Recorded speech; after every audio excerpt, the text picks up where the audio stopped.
we're going to definitely hit up some draft coverage. We're going to go over some things. Of course, as Jets and Denver fans, we'll tell you what we thought about their drafts, and then we'll give you some of our better drafts. I'm actually looking at it as who had best off seasons, like who had really good off season, and whose draft was a little weird, or some of the individual picks that might have been a little odd.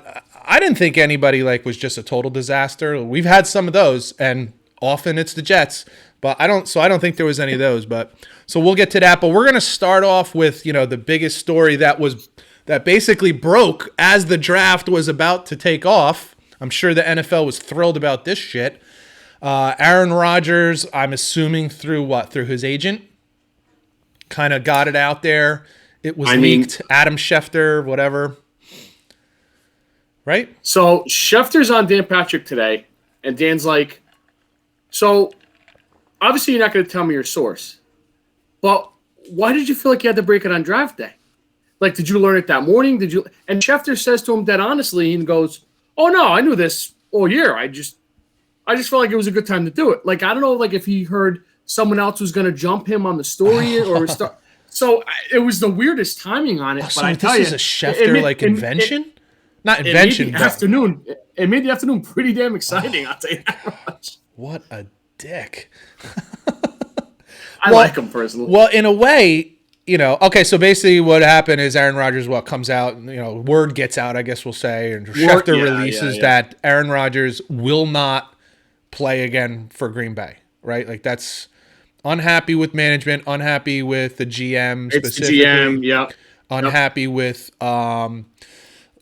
lack of weapons drafted, which I will get to momentarily. Drafting a quarterback, which I will also get to, and it's just it's a fascinating situation. Aaron Rodgers, if nothing, is an interesting dude, a little quirky for me, but uber talented, obviously. I'll let you start on this of like your first reaction or where you're at now or whatever. I'll let you. Where are you at with this? So I'm not gonna lie to you. I'm not stunned that this is going on because, like you mentioned, he's a quirky dude. He's been complaining now for 2 or 3 years about the lack of weapons they've drafted or free agency. Here, this, then, and that, whatever. But we've talked about he makes a ton of money, so they're kind of handcuffed with what they're going to do around him. Well, let me address what you just said. Sure. One of his complaints being that he doesn't have the weapons around him. Correct me if I'm wrong. The guy threw for 4,800 yards or 4,700 yards, 48 touchdowns.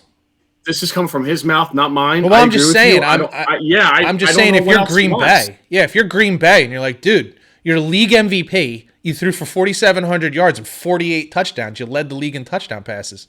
Who were you throwing to if you don't have weapons? You have a top 5 receiver. You have a top 5 running back. You have a legitimate line, a legitimate tight end. You have a very good offensive line. Lazard had another 6 or 7 or 8 touchdowns. I'm not sure how many. Your tight end, scaling. Your tight end. You're like, where is this?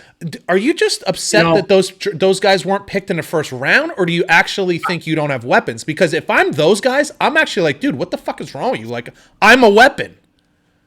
I think a lot of it has to do with they took a quarterback. They traded up to take a quarterback last year, and it pissed them off. And we all know that. We've been through that before with this guy.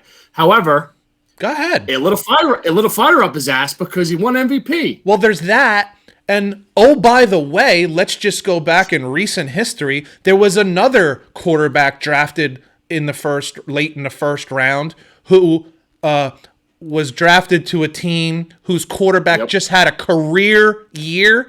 That guy's name is Aaron Rodgers, and the team he was picked by was Green Bay, whose quarterback just had a career year, his best year, named Brett Favre.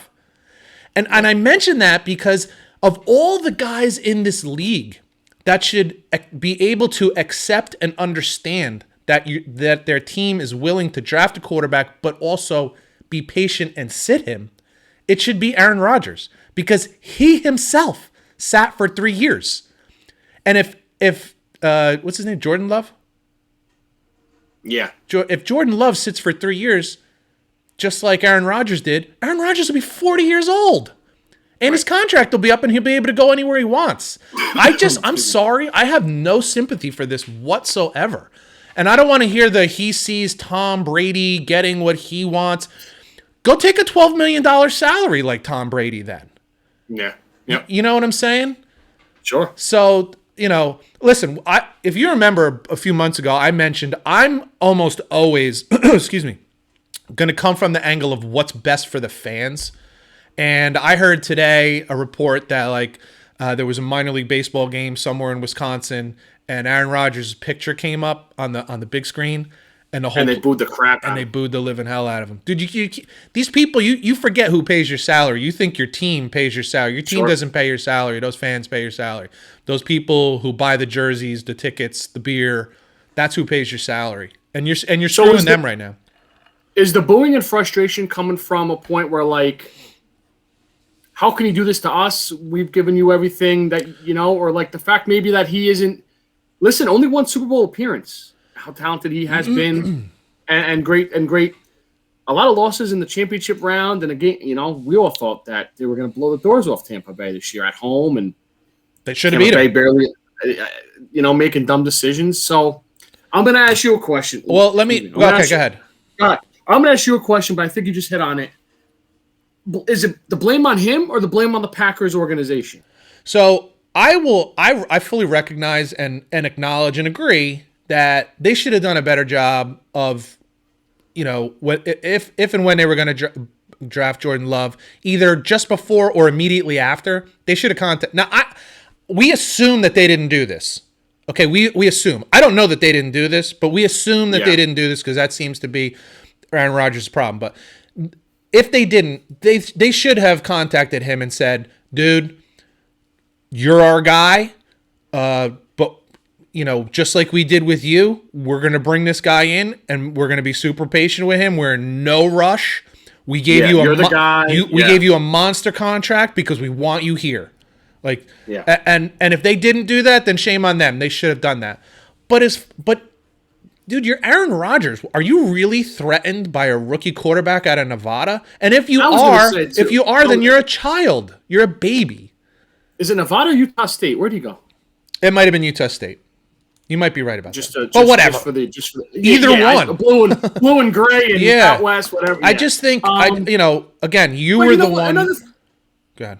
Another thing you could bring up, too, is, is it the classy thing to do to let them know that we're thinking about drafting this guy? But they don't have to. There's no written law saying we got to tell you what we're doing. Matt Nagy was You're a grown man. Matt Nagy was on the herd today, and he told Colin that when they drafted Justin Fields, they immediately got on the horn. Well, they told Dalton or Foles? They talked to Dalton ahead of time and said, "Listen, we don't know how this draft is going to fall, and if the opportunity poses itself and it's somebody we like, we're gonna do what we gotta do. What's best for a team." And then after they drafted Fields, they called Andy and said, as far as we're concerned right now, you're still the starter. Yeah.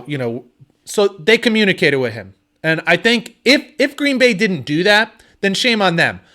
But is that a reason? Is that enough to say I'm out of here?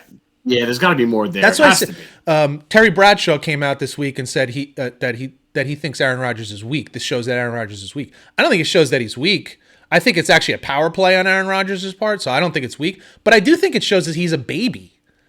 You're a baby, dude. You're the highest paid quarterback in the league. Your team has compensated you for your work, and you've come up short multiple times. Okay, absolutely. So this again, we've talked about this. Does the team owe the star quarterback some say in personnel? I personally don't think so. Now, would I like to be heard? Yeah, I would certainly like to be heard. I'm the one throwing the ball. But does that mean you have to listen to me? I don't think so. So I just think he's a baby. I think he's insanely talented. I still think he's probably the best quarterback in the league. But he's a baby. And if I'm them, so if I'm them, I probably do trade him, and we can talk about where he could go and that kind of stuff. Oh, yes, please. Yes, can we? But I'm hoping that they don't. I'm hoping that they say, you're going to play for us or you can retire and rot.